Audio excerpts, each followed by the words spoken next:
oração silenciosa, a contemplação. Jesus sempre se retirava para o silêncio, isolava-se e orava.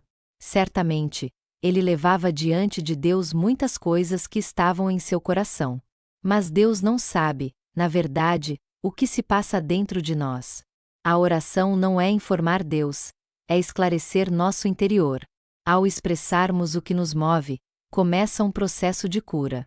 O que está oculto torna-se consciente, o que está desordenado pode se ordenar. Além da oração falada, Jesus certamente também viveu a oração silenciosa, a contemplação, a escuta. No silêncio, a inspiração pode surgir, o conhecimento pode crescer. Aprendo a ouvir mais a voz interior, o coração, através do qual a alma fala comigo. E a alma é o divino em mim, o lugar da proximidade com Deus.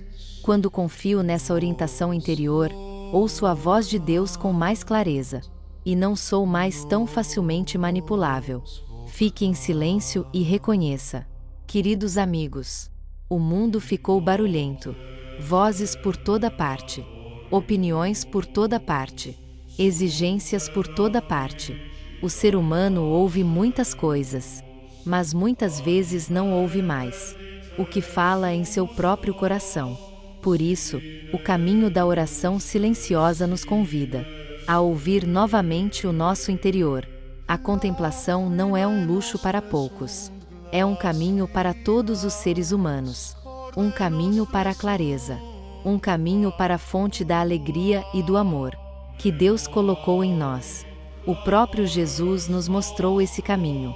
No Evangelho de Marcos, lemos: de manhã cedo, quando ainda estava escuro, ele se levantou, foi para um lugar deserto e ali orou. Antes mesmo que as vozes do mundo se tornassem altas, ele buscou o silêncio. Ele saiu para a natureza, para a vastidão dos campos, para a tranquilidade das montanhas. Lá ele conversou com Deus. Mas, se formos honestos, temos que perguntar: Deus não sabe há muito tempo o que vive dentro de nós? A oração não serve para informar Deus. A oração serve para clarear nosso coração. Quando expressamos o que nos move, algo em nós começa a se curar. O que estava oculto se torna visível. O que estava desordenado se ordena. Mas Jesus também diz: ao orar, não useis muitas palavras, pois Deus não busca muitas palavras. Deus busca corações abertos. Por isso, além da oração falada, existe um caminho ainda mais profundo: a oração silenciosa, a escuta, a simples presença diante de Deus. No silêncio, algo maravilhoso acontece. Os pensamentos se acalmam, o coração se abre, e, às vezes, muito silenciosamente, surge o conhecimento.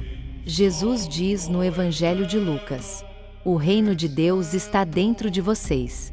O reino de Deus não é um lugar, é uma realidade dentro do ser humano, um espaço da presença de Deus. Os primeiros textos cristãos falam disso.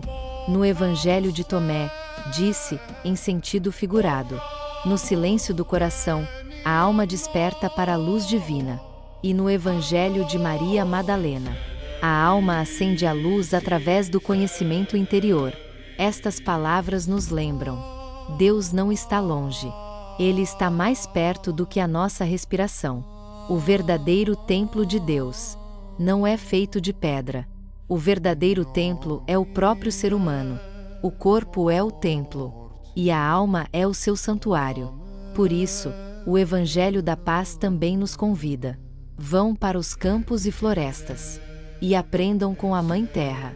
No silêncio, vocês ouvirão a sua voz. A natureza nos ajuda a ficar em silêncio. Quem já esteve sozinho na floresta e ouviu o vento nas árvores, muitas vezes sente algo dessa paz sagrada. E no Evangelho da Vida Perfeita lemos: no silêncio do coração fala a sabedoria divina. Quem se acalma, ouve a voz do Eterno. Esse é o caminho da contemplação. Não lutar, não forçar, mas acalmar-se. Acalmar-se e ouvir. Ouvir a luz que Deus colocou em nós. Por isso, O convite do caminho interior é: fique em silêncio. Reconheça a luz em você. Encontre a paz. E haja a partir dessa paz com amor. Pois se o reino de Deus realmente está dentro de nós, então o silêncio não é um luxo. Então, o silêncio é o retorno ao lar. Amém.